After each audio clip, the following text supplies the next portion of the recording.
வணக்கம். தமிழக வெற்றி கழகம் தேனி மாவட்டம் மகளிர் அணி சத்யா நந்தகுமார். நான் லாஸ்ட்டாக ஒரு 7 இயர்ஸாகவே விஎம்ஐயில் இருக்கேன். அண்ட் இப்போ கட்சின்னு ஆரம்பிச்சதுலேருந்தும் ஃபீல்டு ஒர்க் நான் பார்த்துட்டு தான் இருக்கேன். டிவிகே சத்யா நந்தகுமார்னு ஃபேஸ்புக், இன்ஸ்டா, ட்விட்டர், யூடியூப் இது எல்லாத்துலேயும் இருக்கும். ஸோ இதெல்லாம் நீங்கள் பார்த்தீங்கனாலே நான் ஃபீல்டு ஒர்க் பண்ணது எல்லாத்தையுமே நான் அதெல்லாம் வந்து அதில் அப்பப்போ அப்லோட் பண்ணிட்டு தான் இருக்கேன். இப்போது ரீசெண்டாக பார்த்தீங்கன்னா தேனி மாவட்ட நிர்வாகிகள் எல்லாருமே வந்து என் மேலே கேஸ் இருக்குது. ஸோ ஆனந்த் சாரே சொல்லிட்டாங்க சத்யா மேலே கேஸ் இருக்குன்னு. ஆனால் அதனால சத்யாவுக்கு வந்து தேனி மாவட்ட மகளிர் அணியில் எந்த ஒரு அங்கீகாரமும் கொடுக்க வேணாம்னு சொல்லிட்டாங்க அப்படின்னு சொல்கிறாங்க. இது எதனாலன்னு பார்த்தீங்கன்னா தேனி மாவட்ட செயலாளர் லெஃப்ட் பாண்டி மற்றும் பிரகாஷ் இவங்க 2 பேரும் பார்த்தீங்கன்னா சொந்தக்காரவங்க தான். இவங்க 2 பேருக்கும் சொந்தக்கார பொண்ணு தான் அந்த அஜிதா தேவேந்திரன். ஸோ அவங்கள வச்சு நல்லாவே கேம் ப்ளே பண்ணுறாங்க. ஸோ அந்த பொண்ணு ஆனந்த் சார் கிட்ட போயிட்டு இந்த மாதிரி சத்யா மேலே 4 கேஸ் இருக்குது, அந்த பொண்ணுக்கு இதுக்கு தேனி மாவட்ட மகளிர் அணி பொறுப்பாளர் கொடுக்குறீங்க, நீங்கள் எனக்கே வந்துட்டு அந்த போஸ்டிங் கொடுங்க அப்படின்னு பேசியிருக்காங்க. ஸோ அதை வச்சு இப்போ தேனி மாவட்டம் ஃபுல்லாக என் மேலே 4 கேஸ் இருக்குன்னு சொல்கிறாங்க. பிரகாஷ் அண்ணா ஆஃபீஸில் உள்ள ஒரு 5 பேர் நிற்கிறாங்க, ஆஃபீஸ்க்கு வெளியே ஒரு 20 பேர் நிற்கிறாங்க.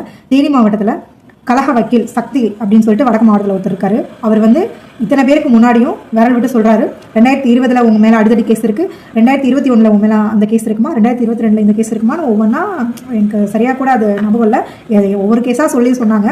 ஸோ நான் சொன்னேன் ஓகே சார் எங்கள் அப்பா பேர் என்னன்னு கேட்டேன். உங்கள் அப்பா பேர் எனக்கு தெரியலம்மா அப்படின்னாரு. எங்கள் அப்பா பேர் தெரியாமல் என் மேலே என்னென்ன கேஸ் இருக்குங்கிற டீட்டெயிலை உங்களால் சொல்ல முடியுமா சார் அப்படின்னு. அதான் நான் கழக வக்கீல் அப்படின்னாரு. கழக வக்கீல்னா கழக தோழர்களுக்கும் கழக தோழிகளுக்கும் உறுதுணையாக ஒரு அரணா ஒரு பாதுகாப்பாக இருப்பாங்கன்னு தான் நான் நினச்சிட்டு இருந்தேன். பட் வந்து இங்கே அப்படி கிடையாது. என்ன ஒரு பொண்ணு வேலை பார்க்குறாங்களோ அவங்கள டவுன் பண்ணி பேசுறது தான் கழக வக்கீல் அப்படிங்கிறது இப்போ தான் புரியுது. 4 கேஸ் இருக்கிறதுக்கான எவிடன்ஸ் கொடுங்கன்னு கேட்டாலும் கொடுக்கல. இப்போ வரைக்கும் கொடுக்கல. ஆனால் எந்த கேஸும் இல்லைங்கிறதுக்கான எவிடன்ஸ் என்கிட்ட இருக்குது. செல்ஃப் வெரிஃபிகேஷன் சர்டிஃபிகேட் என்கிட்ட இருக்குது. அதை நான் எடுத்துகிட்டு போய் ஆனந்த் சார் கிட்ட காமிச்சாலும் பெருசாக எந்த ரெஸ்பான்ஸும் இல்லை. சார் இந்த மாதிரி தேனி மாவட்டத்தில் இருக்கிற எல்லாருமே என்னை வந்து இப்போ தப்பாக பேசுகிறாங்க சார் அப்படின்னு சொல்லிட்டு நான் கேட்டேன். அவர் வந்துட்டு உடனே கால் பண்ணி என்னம்மா எந்த ஒரு தப்பும் இல்லாத ஒரு பொண்ணு மேலே எப்படிமா இவ்வளோ பெரிய குற்றத்தை நீங்கள் வச்சிங்கன்னு கேட்கலாமே. ஆனால் எதுவுமே கேட்கலையே. ஏன் கேட்கல? என் வேலையே எனக்கு பெருசாக இருக்குன்னு சொல்லிட்டு போகிறாங்க அப்படின்னா நாளை பின்ன அப்போ நாங்கள் யாருக்காக வேலை பார்க்கணும்? அப்போ வேலை பார்த்த இங்கே இருக்கிறவங்களுக்கு என்ன அங்கீகாரம்? அசிங்கப்படுத்துகிறாங்க. எந்த இடத்துல போய் நியாயத்துக்காக நின்னாலும் உழைச்சவங்களாம் அசிங்கப்படுத்துகிறாங்க. உழைச்சது தப்புங்கிறாங்க. எதுக்கு நீ இவ்வளோ வேலை பார்த்த? ஏன் ஆக்டிவாக இருந்த? ஏன் தலைமை வரைக்கும் தெரியுது ஒன்று?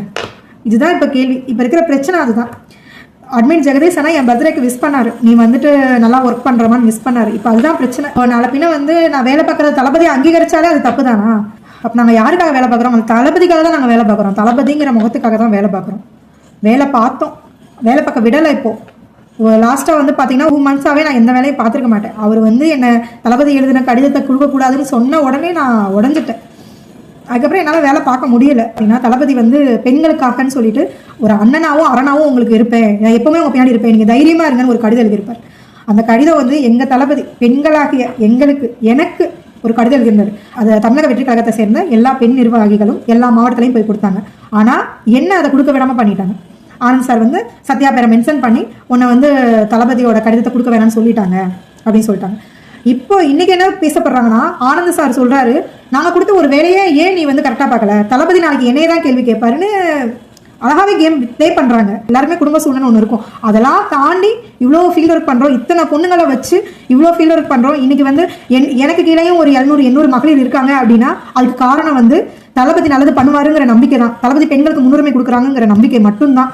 ஆனால் அந்த நம்பிக்கை இன்னைக்கு சுக்குநூறாக உடச்சிட்டாங்க. இப்போ என் கூட இருக்கிற எல்லாருமே பேசுறது என்னன்னா இவ்வளோ வேலை பார்த்த சத்யா மேலேயே இல்லாத கேஸை சொல்கிறாங்களே, நாளை பின்ன நம்ம போய் வேலை பார்த்தோம்னா நம்ம என்னென்ன சொல்ல மாட்டாங்க அப்படின்னு சொல்லிட்டு எல்லாருமே இப்போ பேக் வாங்க ஆரம்பிச்சிட்டாங்க. தேனி மாவட்ட லெஃப்ட் பண்ணி நான் சொல்லியிருப்பாரு, அவர் போஸ்டிங் வாங்கும்போது சொல்லியிருப்பாரு விவசாய கடனை அடிச்சது வந்து நாங்கள் தான் அப்படின்னு சொல்லியிருப்பாரு.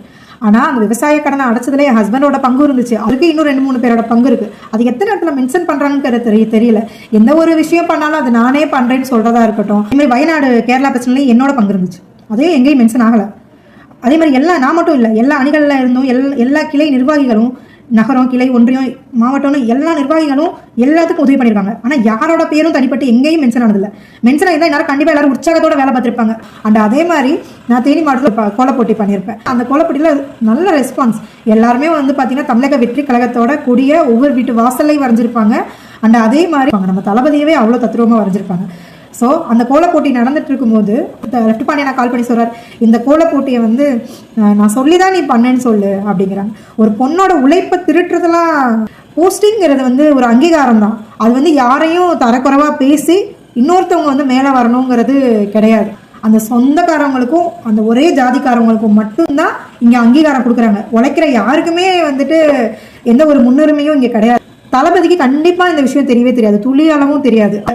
அவங்களுக்கு அங்கீகாரம் வேணுங்கிறதுக்காக என்னை கஷ்டப்படுத்தி காயப்படுத்தி என்னை தப்பாக சித்தரிக்கிறாங்க, என்னை ரொம்பவே தப்பாக பேசுகிறாங்க. இன்னைக்கு பதவி வேணுங்கிறதுக்காக ஒருத்தவங்கள தப்பாக பேசி உள்ள போகிறாங்கன்னா நாளைக்கு பதவியை தக்க வச்சுக்கிறதுக்காக என்ன வேணா பண்ணுவாங்க. இவங்கெல்லாம் மக்கள் சேவை பண்ணுவாங்களாங்கிற நம்பிக்கை எனக்கு சுத்தமாக இல்லை. அது மாதிரி மாவட்ட செயலாளர்கள் எல்லாருமே வந்து அவங்களோட சொந்தக்காரங்கிற தைரியம் மட்டும்தான் அப்படிங்கிறத நான் அடிச்சு ஆணித்தனமாக நான் சொல்லுவேன். அப்போ வந்து தளபதிக்காக வந்தவங்க, தளபதியை நம்பியே தளபதிக்காக வந்து வேலை பார்க்குற அப்புறம் எங்களை மாதிரி ஆளுங்களோட நிலைமெல்லாம் ஆரம்பத்துல இருந்து 7 வருஷமா உள்ள இருக்கிற எங்க நிலைமை, கட்சின்னு சொன்னவனே வேலை பார்த்த என்னோட நிலைமை, நான் நல்லது பண்ண வந்தேன், அது எனக்கு உள்ள போஸ்டிங் கிடைக்கலன்னா நான் பரவாயில்லன்னு வெளியே போய் மக்களுக்கு நல்லது பண்ணிட்டு தளபதியோட பேரை வச்சு என்னால் என்ன பண்ணணுமோ அதை நான் வெளியே போய் கண்டிப்பாக நான் மக்களுக்கு சேவை பண்ணுவேன். மக்களுக்கு சேவை பண்ணணுங்கிறது என்னோட லட்சியம். அது தளபதியோட வழியில் போய் சேவை பண்ணுறது என்னோட கனவு. அதை நான் வந்து தமிழக வெற்றி கழகத்தில் இருந்தால் மட்டும்தான் பண்ணணும்னு கிடையாது. நான் வெளியில் போய் தளபதி விஜய் மக்கள் இயக்கங்கிற பேரில் கூட நான் நல்லது பண்ணலாம், நான் பண்ணுவேன்.